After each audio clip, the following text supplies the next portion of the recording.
Welcome to the official Offspring podcast featuring Dexter and Noodles. In the next 10 minutes or so, you'll be subjected to all the ramblings, platitudes, and blathering bullshit we can dish out. In this webisode, Dexter bakes cookies for an old friend. Hello. Welcome. We talking to the internet? We're talking to the internet. How's it going, internet? It's going, yeah, right. I don't know. How is it going? Bienvenidos. That's right. Guten Tag. We're an international band. This is Dexter and Noodles from the Offspring. I'm the noodly one. And we decided just for the hell of it to do a little podcast thing. That's right. I guess you call it a podcast and call it whatever you want. I want to call it artichoke. Does that work? Let's call it that.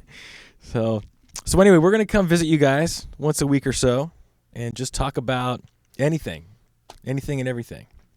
We just got back from Japan. Want to talk about Japan for a minute? It's an amazing country. Yeah, it's one of my favorite places to go for sure. It's really, really cool. Part of why I like it is because it is so different from America. Culturally, yeah. Yeah. And when I say that, you're like, well, of course it is. But I mean, even when you go to Europe, there's still sort of, you can kind of get by in a way. There's still whatever it is that we all come from the Latin languages or whatever. Right. Whatever, but there's still sort of a Western civilization kind of feel to it. But when you get to Japan, it's just completely foreign. Definitely Eastern, yeah. Eastern, yeah. It's such a polite society, so quiet. You're riding on the train and we're talking, but no one else is talking on the train. Everyone's like resting in between work and home. They were. Yeah. But it's funny because sometimes I have a harder time ordering food, like in Germany, and I actually speak a little bit of German, than I do in Japan. I always get really good food in Japan, but I love Japanese food. Mm-hmm. So, in some ways, I think it's easier when you can read the menu. That's the one thing. I can't read the menu in Japan. Well, yeah, you can kind of figure out the menus in other countries, Right, but in Japan, they have the plastic models of the food. They do, yeah. Right out there, so models. I can point and order.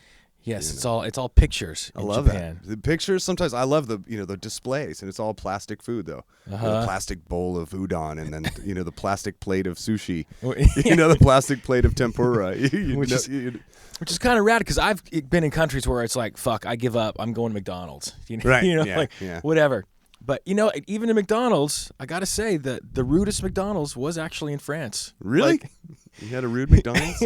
Well, you kind of figure if you work in if you're in France and you work at McDonald's, you're gonna expect Americans to come up to you, right? And so right. I don't just start rattling off stuff. I try to say, very respectfully, hello, do you speak English, whatever. But just pissed off. They don't want to hear it. Yeah. The rudest McDonald's experience I ever had was just up Valley View, dude.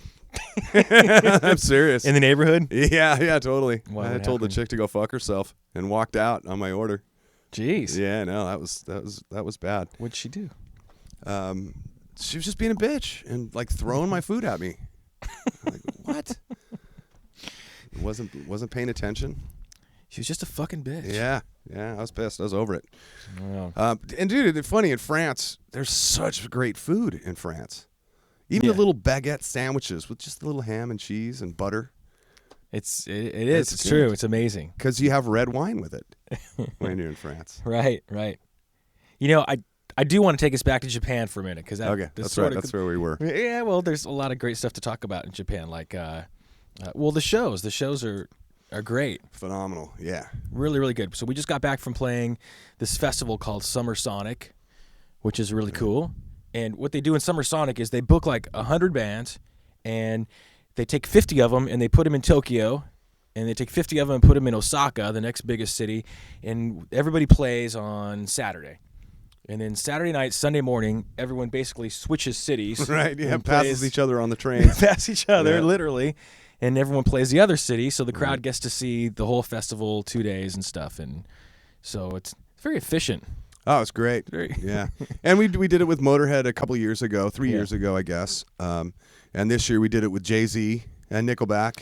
Well, let's talk about that for a second. Yeah. Okay. I mean, normally we would never be booked with Jay-Z and Nickelback right. on a festival. Like, it just doesn't make sense. But that's part of what I mean about how Japanese culture is very different. It's like, oh yeah, Jay-Z. Some Nickelback. European festivals are that eclectic. The only thing we have here is what's the one out in India? The Coachella, yeah. That's the only one that gets kind of eclectic like Kind that. of. Yeah, I think in all of the U.S. Normally it's Warped Tour where it's mostly punk bands. Yeah. You know, Ozfest where it's mostly metal bands. You know, that kind of thing. But in other parts of the country and Japan in particular, you know, it is really a mix of music, which I think is kind of cool. It is cool. Yeah.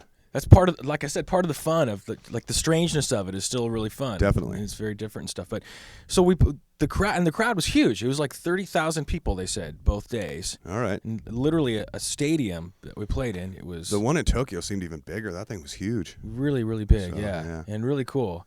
And I didn't see Nickelback play. Well, but we heard him warming up. We actually That guy's got a great voice. He really does.